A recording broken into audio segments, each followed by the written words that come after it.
In the past few months, there has been many discussions on the app TikTok about whether a woman would rather be stuck in the woods with a bear or a man. Unsurprisingly, many women stated that they would rather be alone with a bear, and considering there are almost 5 million cases every year of domestic and sexual violence in the US alone, I am not surprised by that choice. Gary Hilton is that very man that many women fear to be alone with. Gary stalked the national parks in search of female victims. Gary Hilton was born on November 26, 1946 in Atlanta, Georgia, to his parents William and Cleo. Gary has claimed to have a rough childhood, which is very common among serial killers, although there is not a lot of information about his childhood currently available.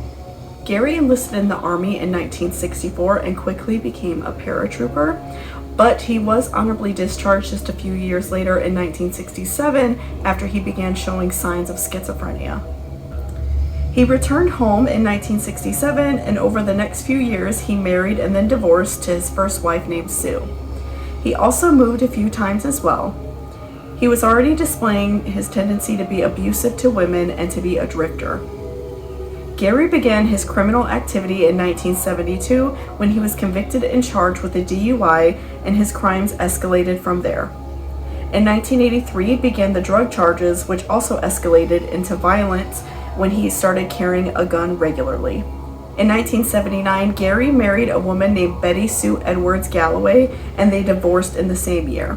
Betty worked as a security guard at the Atlanta Stone Mountain Park, and this is where officials believe that Gary may have potentially began his interest in, killing in the national parks, maybe being sort of a drifter, staying in the parks quite frequently, and he would learn the ins and outs of security and maybe when some of the guards go home and things like that for the day. So this is where investigators believe that he learned a lot of his knowledge about the parks, even though they were not even married a full year.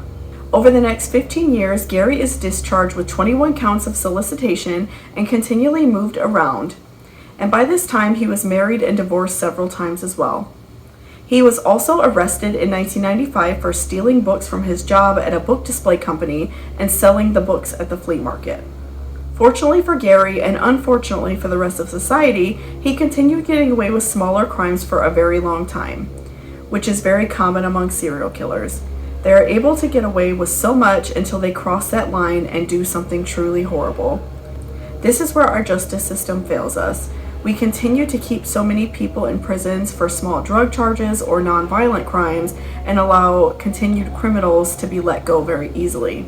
This is why the man or bear discussion is so important, because you never know what someone has done, and because men make up 80% of the people arrested for violent crimes, it is much more common for a woman to come in contact with a man who has a violent past.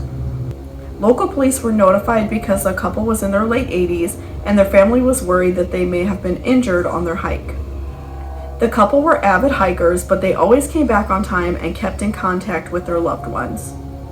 Investigators were able to pull up their cell phone records, and they saw Irene attempted to call 911, but the call did not go through. And it was also discovered that the Bryant's credit card had been used about 100 miles away in Ducktown, Tennessee. Their car, which was a maroon Ford Escape, was found on the Yellow Gap Road near US 276. The Henderson County Sheriff's Department put together a party of about 30 people to look for the Bryants. This party consisted of course, people, cadaver dogs, as well as a helicopter. A few weeks later, on November 19th, the search party found a body they suspected to be Irene. The body was so badly bludgeoned and the right arm was severed. The body was covered with leaves and could not be physically identified, so it was sent to Chapel Hill, which was the state medical examiner's office, to perform an autopsy. The body was identified as Irene 3 days later, and the autopsy stated that Irene had been bludgeoned to death with a blunt instrument. This finding turned the case over to the FBI and was now considered a homicide perpetrated on federal land. A $10,000 reward would be given to anyone who could provide leading information to the killer.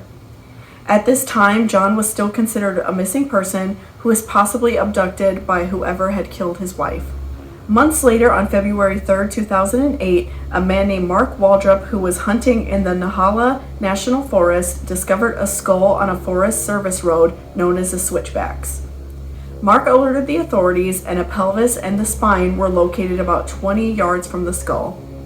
No clothing or identification were found, so the body was sent to Chapel Hill and a few days later was positively identified as John Bryant.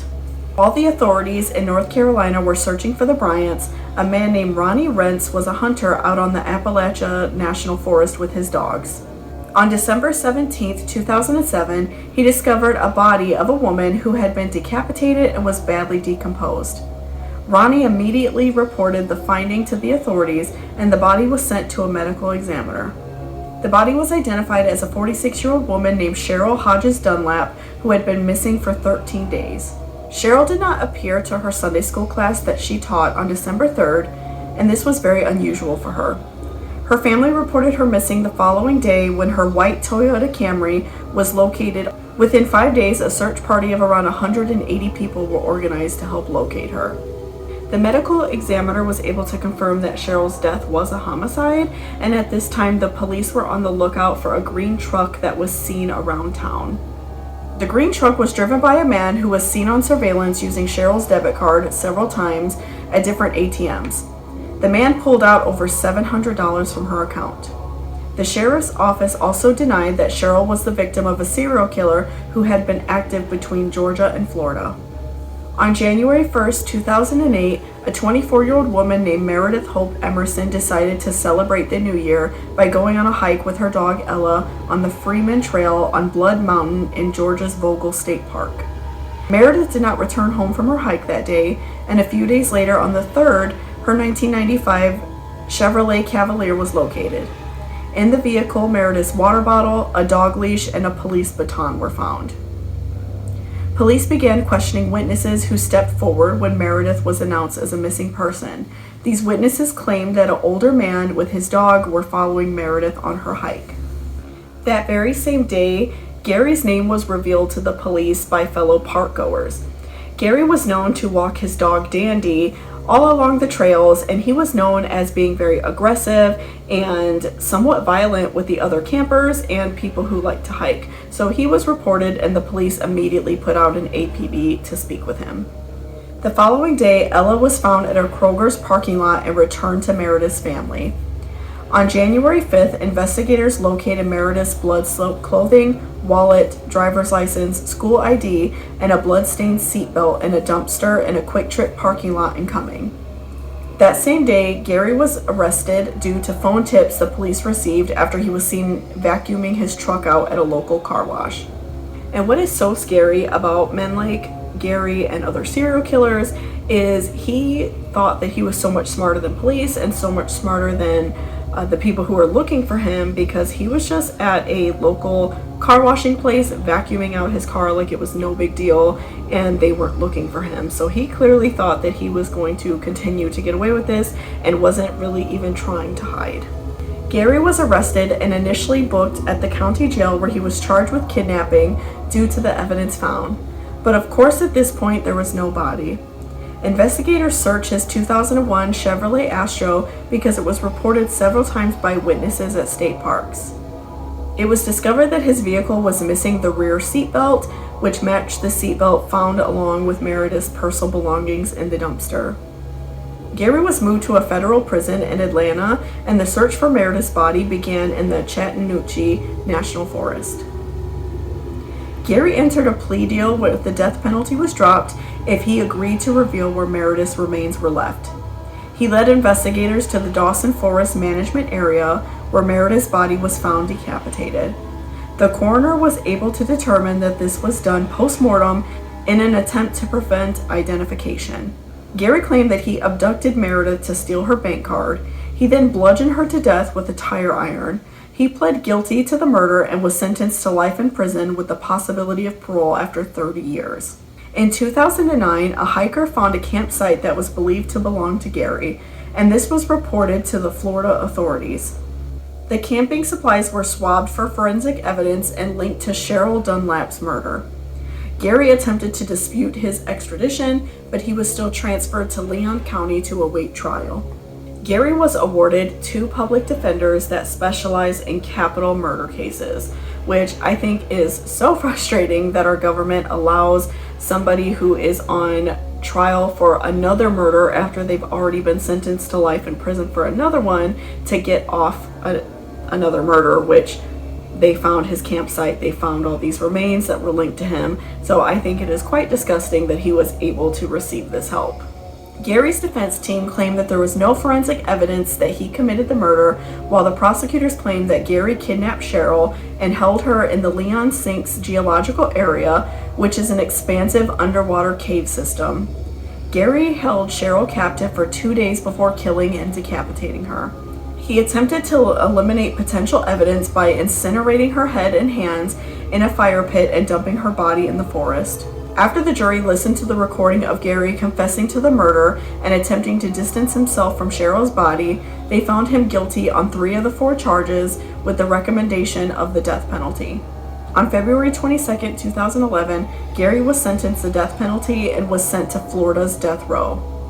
In 2012, Gary was again brought to trial for murder of John and Irene Bryant. Gary entered a plea deal and admitted to the murders and was sentenced to an additional life term without the chance of parole. Gary was extremely violent and dangerous, not only to women but to men as well.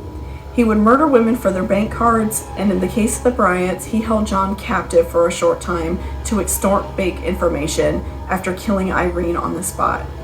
According to Eric Hickey, who is a criminologist, Gary was most likely the killer for several other murders that took place before 2007, which has been supported by other veteran criminal profilers.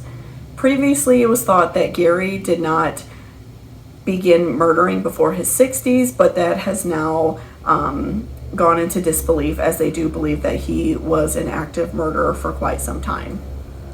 Gary has been a suspect in several other murders due to the way the bodies were found. These cases are Judy Smith, who was a 51-year-old woman who was last seen hiking in the Philadelphia area on April 10, 1997, and her remains were found in a similar condition to Gary's other victims. Jason Andrew Knapp, who was 20 years old and last seen at the Universal Terrace Apartments in South Carolina on April 11, 1998. His body was never found, and Jason was declared legally dead in 2018. Gary is believed to be involved due to the area Jason lived, and his vehicle was found in a state park. Patrice Marie Tamber Andres was a 38-year-old hairdresser, and she disappeared from her salon in Cumming, Georgia on April 15, 2004. Her remains were found on December 6, 2005. Gary was in the area that day when he was stopped for a traffic violation. And later on, he told investigators that he would often go into places where people would regularly get tips, like restaurants, hair salons, car washes, things like that, and ask for money around lunchtime. Usually between like 11 and maybe like 2 o'clock, he would hang out at these places and beg for money. And when the servers or the workers would say no, he would become very belligerent and angry and was often escorted out of the business.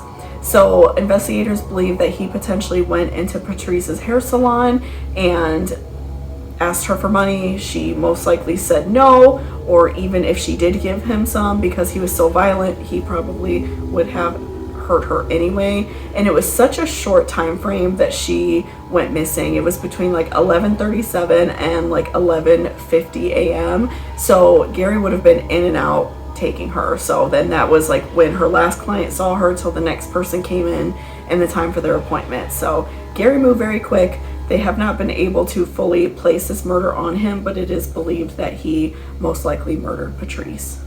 Lastly, Michael Scott Lois, who was a 27-year-old man living in South Daytona. He went missing on November 21st, 2007. A few weeks later, on December 6, his dismembered remains were found by fishermen on the Osmond Beach. His remains were put into black travel bags and dumped in the Tomoka River. In 2018, Gary attempted to overturn his death sentence by arguing that his defense team was dysfunctional and ineffective. State and federal authorities denied his appeal. Gary was an absolutely disgusting and vile human, and unfortunately is still with us in prison. I do believe that in regards to the current discussions on social media, there are a lot of good men out there who treat others well and unfortunately get a bad rap because of violent men. But as women, and as we see even men, need to be precautious who we are around and who we trust. It is not a jab against men or masculinity to say that I would choose the bear. I would choose the bear over a man because a bear isn't taking joy or satisfying a sexual urge by killing me. They are killing out of survival. To the men out there who are good people, continue being a good person and others will see that. To the families and friends of the victims of Gary Hilton, I want to send my condolences to the families and friends of the victims of Gary Hilton. I hope that this video can spread awareness and let people know just to be safe when you're out there in the wilderness and out trying to enjoy nature. I hope that you found this video informative and helpful. If you liked it, please give it a like below and subscribe if you want to see more videos. I hope you all have a great day and stay safe.